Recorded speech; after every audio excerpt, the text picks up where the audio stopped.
Hi, I stumbled upon this video talking about a circuit called Slayer Exciter that supposedly generates very high voltage. The circuit is very simple. In this video, with the link provided below, the guy talks about how to make this overly simple circuit, which is obviously a fake.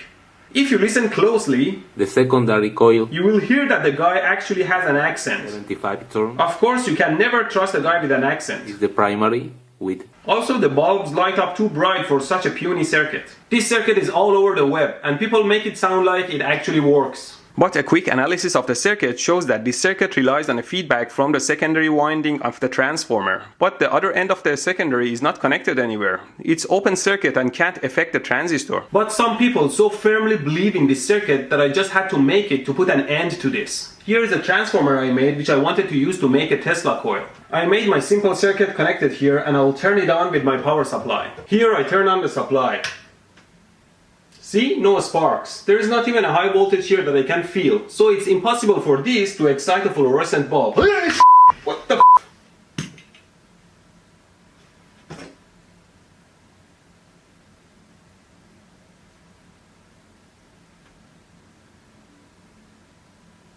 Was I wrong?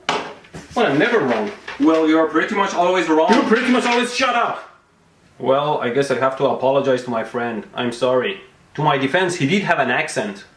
After Internet and I pour our brains out, we realized there was in fact an important component missing from the schematics, which is this parasitic capacitor that exists naturally between the secondary winding to ground.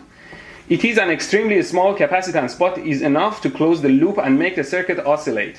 So this circuit can generate very high voltage, in order of thousands of volts, that can excite the fluorescent material inside the bulb. But before you start babbling about that, hey, there's high voltage and you touch it and you don't die, so it must be the current that kills, not the voltage, I should say, please stop being a moron. Volt jolts, current kills. Who came up with that crap? Yes, there is high voltage here now, but it can only deliver very little current, which means that it cannot maintain its high voltage if more current is drawn. See, if I bring my hand close to the coil, even without touching it, some of the energy is absorbed by my hand, which causes the voltage to drop. So much that if I touch the coil, the voltage drops to zero from thousands of volts and the light goes out. As I measured, this circuit has a resonance frequency of 1 MHz. Now I want to boost this circuit. Here is my new circuit, which is pretty much the same concept, but beefed up. Please see my website for more details. Let's try the beefed up circuit now. Wow, much bright. Most satisfaction.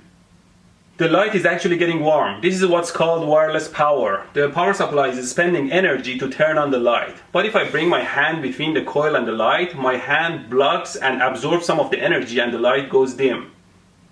Am I getting cancer from this? If I bring my finger close, there are some sparks that burn my finger, but they don't have any short-term effect. In general, it's better to isolate yourself from harmful electrical signals. Now I bring a ground wire close.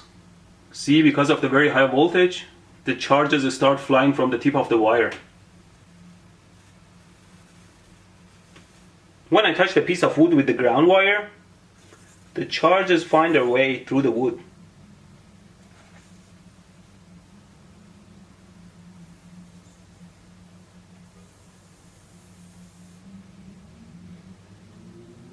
And here's a napkin on the secondary winding.